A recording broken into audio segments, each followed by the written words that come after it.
For tonight's bedtime story, we're going to explore a very old and magical city in an exotic and captivating part of the world. For we will be travelling to the Kingdom of Morocco in northern Africa, near the silvery valley of the Eureka River, at the emerald foothills of the high-rising snow-capped Atlas Mountains, to the Red City, to Marrakesh. Think of me as your guide tonight, as we wander this diverse and enchanting 1,000-year-old city, where we can wander the labyrinthine alleys and narrow streets of the seemingly unending souks and get happily lost in the great Medina, where ancient gardens with pools of clean, clear water offer delicious respite from the desert heat, like oases, sprinkled amongst the ornate palaces and grand mosques of the city, where you can treat your senses to a vibrant and never-ending buffet of colour and sound, taste and spicy aroma, and where you can find peace and rest and the deep sleep you so desire. And so, let us prepare for tonight's travel with a few soothing breaths. Draw the air deep into your lungs, and as you exhale, feel your body relax and let go of any tension or stress that it may be carrying. Feel your neck and shoulders melt and unwind,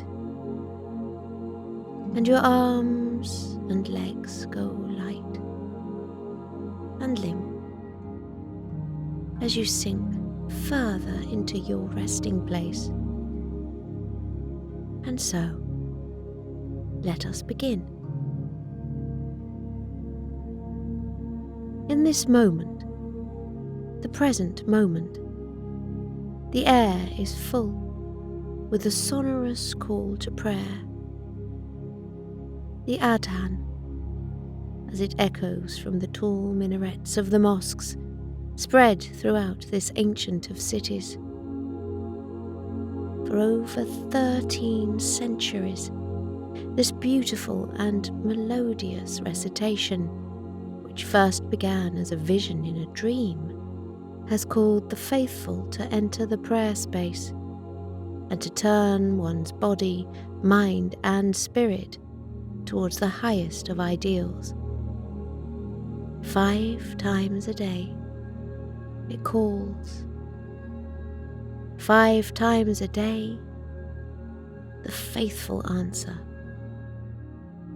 With your eyes closed, you listen to the haunting and moving call, and a feeling of peace and contentment washes over you, for it truly is a beautiful sound, a song of devotion, and you feel the back of your neck tingle with the chills. And in this gentle state of reflection, you take a moment to consider all that you have to be grateful for. The simple things, the air in your lungs, cool water to splash on your face, the gift that is life. And this feeling of gratitude fills you, leaving you happy and blessed. You slowly open your eyes to the delights of the world you are inhabiting, for you are standing on a balcony overlooking the Andalusian-style courtyard of the riad where you are staying. It's a traditional 2-storied Moroccan home where all the rooms face the splendid inner courtyard. This is by design, so as to create an inwardly focused space to allow for introspection and reflection on the deeper meanings of life, and to provide privacy for the families or guests living in them. It's an incredibly peaceful place to stay. The courtyard's gently flowing fountain is surrounded by a few mature orange and lemon trees that emit an ever-present scent of floral citrus into the air and add a touch of green, bringing nature indoors. Here it is cool and refreshing, protection from the Moroccan heat outside, and the ever-present trickling of water from the fountain is meditative, and you find yourself calmer for it. As it is in most riads, your room is adorned with a dazzling and rich display of traditional, colourful Moroccan tile work, which brings a sense of life to the space with their clean geometric patterning. Ornate hanging lanterns live quietly in the corners of the spacious and high-reaching open ceilings, ready to be called upon to cast their tranquil and calming light into the room. Burgundy-coloured hand-woven carpets soften the hard crispness of the tile, giving off a feel of simple elegance and refined comfort. A few choice pieces of expertly crafted wood furniture, stained deep chestnut brown, have been placed throughout the room in a minimalistic approach to design and luxury. An ornate writing desk, a low table, each piece fulfilling its chosen purpose without adding a sense of clutter.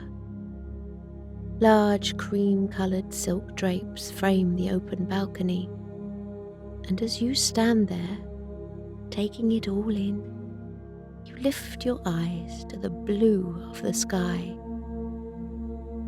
It is clear, not a cloud to be seen. All there is on this quiet morning is blue. You take a deep breath and exhale a soft sigh. Tranquil for the setting, calm for the scent of citrus and the unending cycle of water in the fountain that softens the ambience. And buoyed by this sense of well-being and contentment, you declare yourself ready to go forth and explore the wonders of the city beyond the comfortable confines of the riad, into Marrakesh. The name of the city alone is enough to summon a feeling of exotic excitement, for Marrakesh is very old and very much a city where one can find wonders around every corner and down the most tiny of random alleyways. And so you make your way downstairs through the cool of the riad, admiring the flow of the tile work that extends to every inch. The floors and walls painstakingly decorated with old-fashioned inlays and mosaics. Slender white pillars and columns create spacious and airy alcoves, and further lend to the simple elegance of the design. And as you step outside into the narrow stone street, you close the elegantly carved wooden door behind you and stop for a moment to marvel at its intricate keyhole-shaped design, an inkling of the magnificent beauty that lays just behind it, and a true private paradise for all those lucky enough to venture through and step inside, leaving the dusty streets behind them. You've been told that a day in Marrakesh just wouldn't be right without a hot cup of fresh, sweet Moroccan mint tea, and so you begin to make your way from your riad to the main square of the city, the Jama el Fana. It's but a short walk along this narrow street in the Medina, the old walled city, and it soon opens up into the vast square in front of you. The Jama el Fana square is edged along one side by the Great Souk, a traditional North African market, and on the other sides by hotels and gardens and cafe terraces.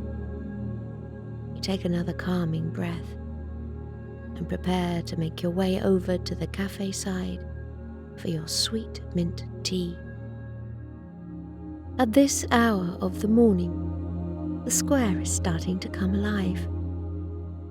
The orange juice sellers are busy setting up their stalls, mounds of orange globes sitting at the ready to quench deep thirst. The water sellers are here too, making their rounds with their traditional leather water bags and brass cups dangling from string.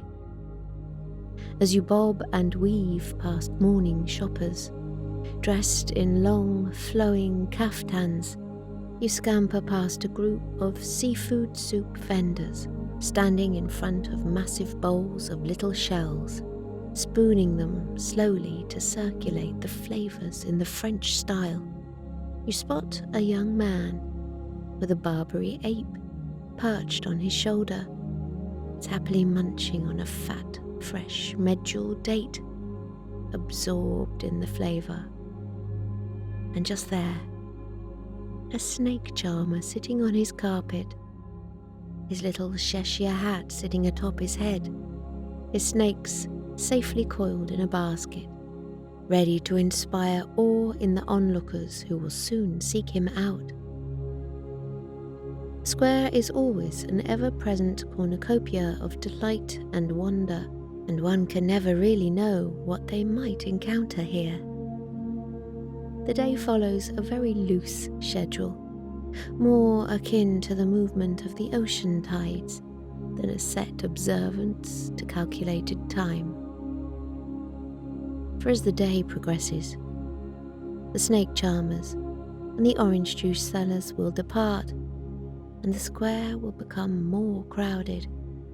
Acrobats, musicians, and acting troupes will take their spots, and the Clue dancing boys will arrive to dazzle crowds of onlookers with their high-flying moves, and the storytellers will find their quiet spots, if they're able, as will the magicians and the soothsayers, the conjurers and the peddlers of traditional Berber medicines.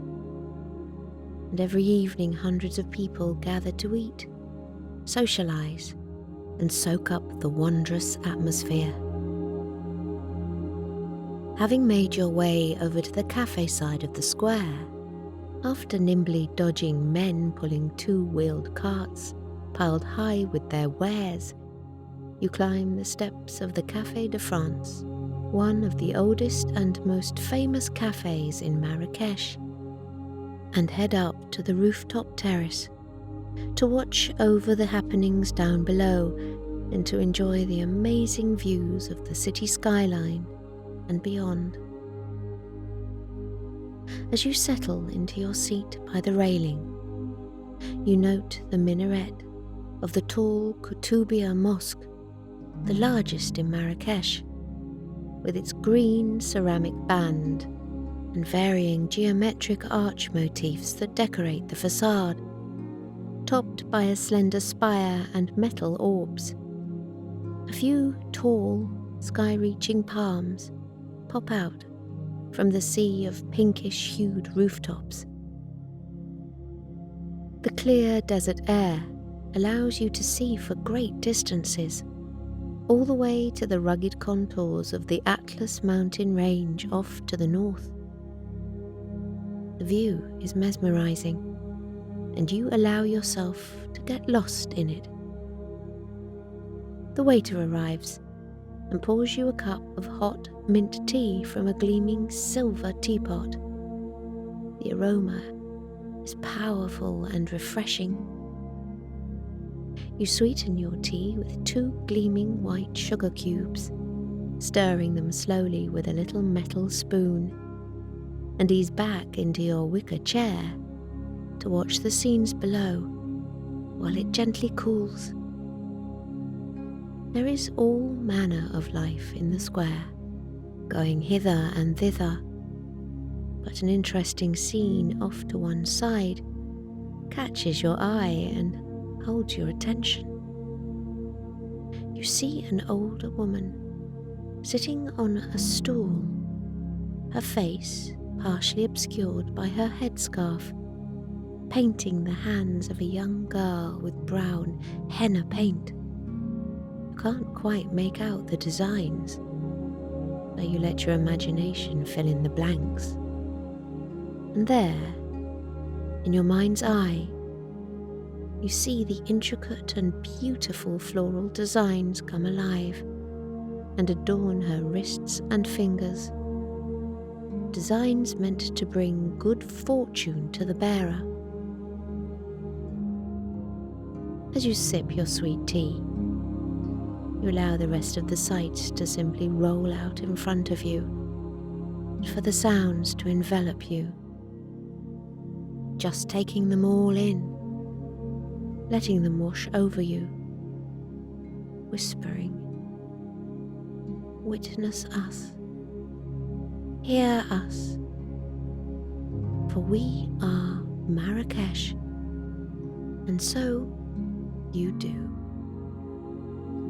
After some time in quiet repose, watching the comings and goings down below, and getting lost in the views, you decide it's time to make your way along. And so, your tea glass empty, your taste satisfied, you rise and make your way back through the square to the entrance of the wonderland that is the great souk, the famous maze-like market of Marrakesh. The archway and old ramparts of this part of the city are made of red brick, the sandstone that the ancient builders used, thus giving Marrakesh its nickname, the Red City. And so you pass through, ready to explore the honeycomb labyrinth of narrow streets and intricately connected alleyways and ochre-dusted lanes that lead to nowhere and everywhere. The little lanes are lined with stalls in all manners of sizes, selling all things one could possibly imagine.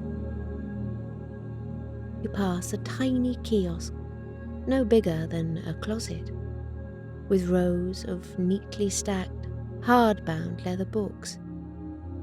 A little old man sitting quietly puffing a hookah, releasing neat circles of apple-scented tobacco from his white bearded mouth. He sits, waiting for his opportunity to welcome someone into his tiny shop, to sit and have a cup of tea and engage in negotiation for the price. But Marrakesh is well known for the haggling experience.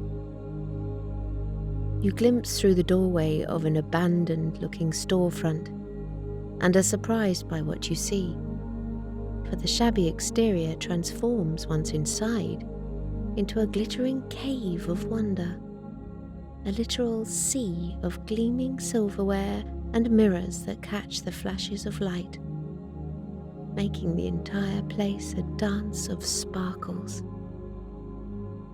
You pass shops selling dark Berber carpets and rugs, and you imagine the old skilled hands that wove them thread by thread, and others stuffed with brightly coloured bejewelled sandals and delicate-looking babooshes, Moroccan slippers arranged like so many pieces of art. Traditional Moroccan music wafts out of the stalls, a complex and lively mix of string, and percussion. You glance up and admire the multicoloured cloth hanging above you. They've been draped from one side of the tiny alley to the other to provide shade for all those below. They flutter in the breeze and make you feel protected and safe, hidden from the world. Other stalls showcase hand-sewn leather poufs, comfy little round seats that look like a cross between a footstool and a beautiful shell drawn carefully from the deep ocean depths. Still others overflow with leather bags, hanging like bunches of grapes and rows of beaded necklaces.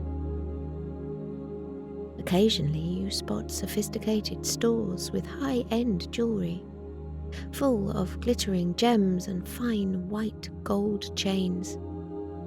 You catch the scent of incense drifting from somewhere unknown, relaxing and sensual fragrance of sandalwood. You take a full, deep breath into your lungs and feel your body loose and limber, and carry on into the enchantment. There is seemingly no end to the variety on offer, and so you walk without direction.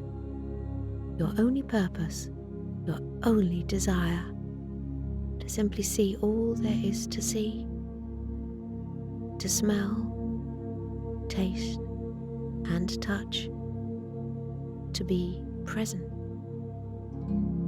At times, the alleyways are empty, leaving you alone to admire the paintings of proud artists displaying their life's work, or potted vases and long rows of coloured fabric.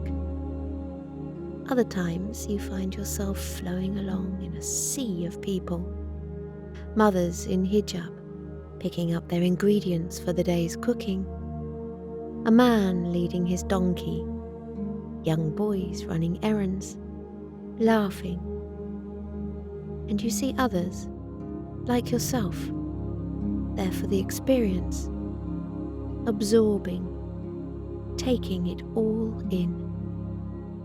Past hand-woven baskets stacked to the ceilings, through wafting clouds of natural perfumes, and there, on your right, tables littered with knitted hats and scarves, and on your left, Ramadan tea and ginseng. Across to the other side, you spy weavers working at traditional wooden looms, as you're pleasantly overcome by the aroma of delicious, freshly baked khobz, the local bread, as it wafts through the air, leading you onwards.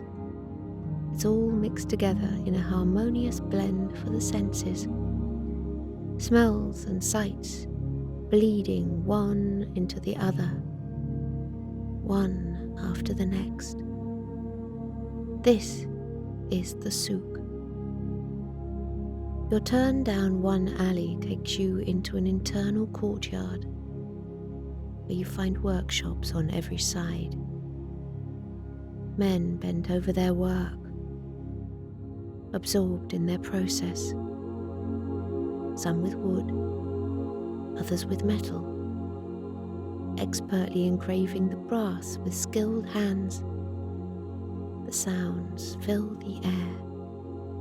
You find it mesmerizing to watch the complex and beautiful patterns appear out of seemingly random collections of dots. One of the workers looks up and catches your eye for a moment, offering you a nod before resuming his craft. You nod back and continue on. You pause in front of a brightly coloured shop that you discover to be an apothecary, brimming with jars of crystals and exotic spices and little glass bottles of magic potions.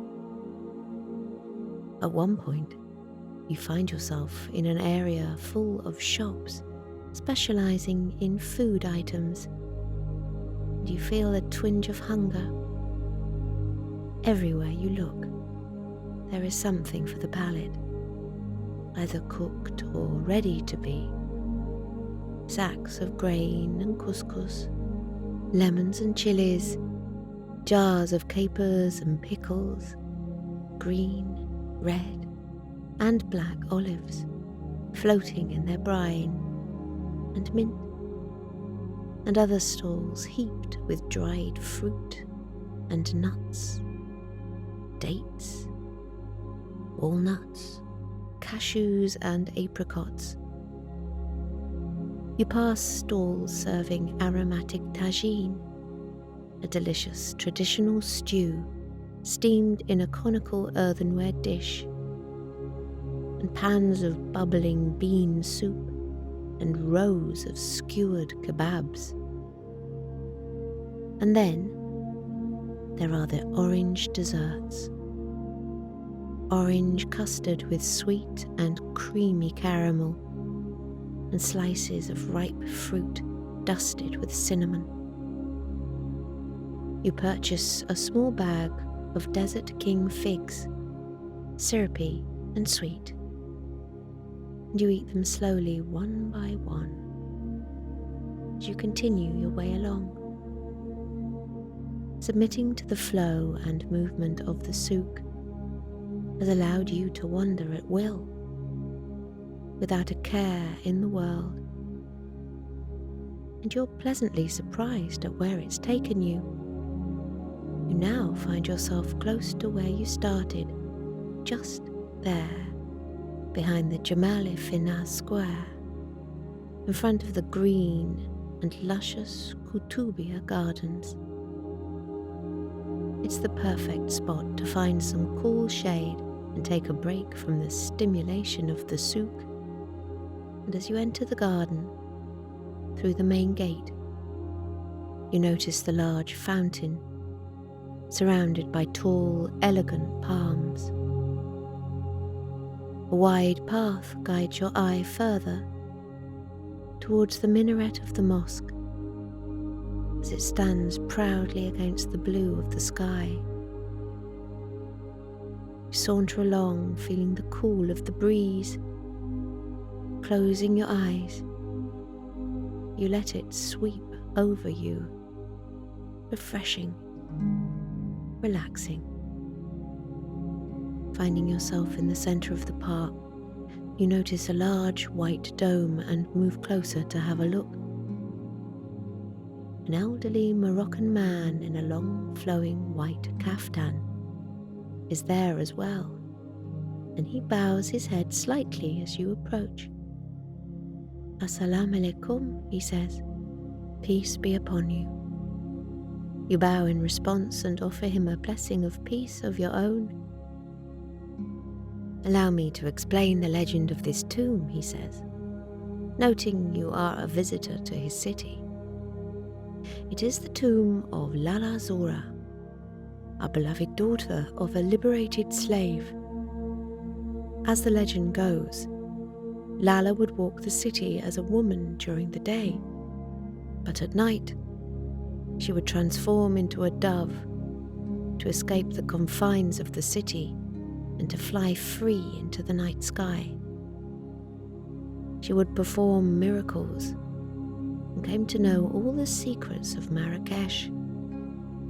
Of course, that is just a legend, but I will tell you that many Moroccans still believe this story to be true, and many still name their children after her in dedication. Intriguing, you respond. I too would like to know the secrets of Marrakesh. Perhaps I will have to stay a while. You would be most welcome, the man says warmly and smiles. You thank him and nod goodbye before continuing to make your way along the garden path. You find a quiet bench in the midst of the thick greenery, surrounded by immaculately trimmed roses. Hummingbirds dance and hover, soaking up the sweet nectar in their long, skinny beaks. You find yourself completely overwhelmed by the peace of the moment and the tranquility of the gardens. It is fresh and quiet, a true oasis. You close your eyes to enjoy the serenity and feel a delicious and drowsy wave of sleep overcome you. You relinquish yourself to it, as you should, dear listener. For now it is time to let go and let sleep come and take you away, so you can find your rejuvenation, to rest, to be at peace. Sleep now. Good night.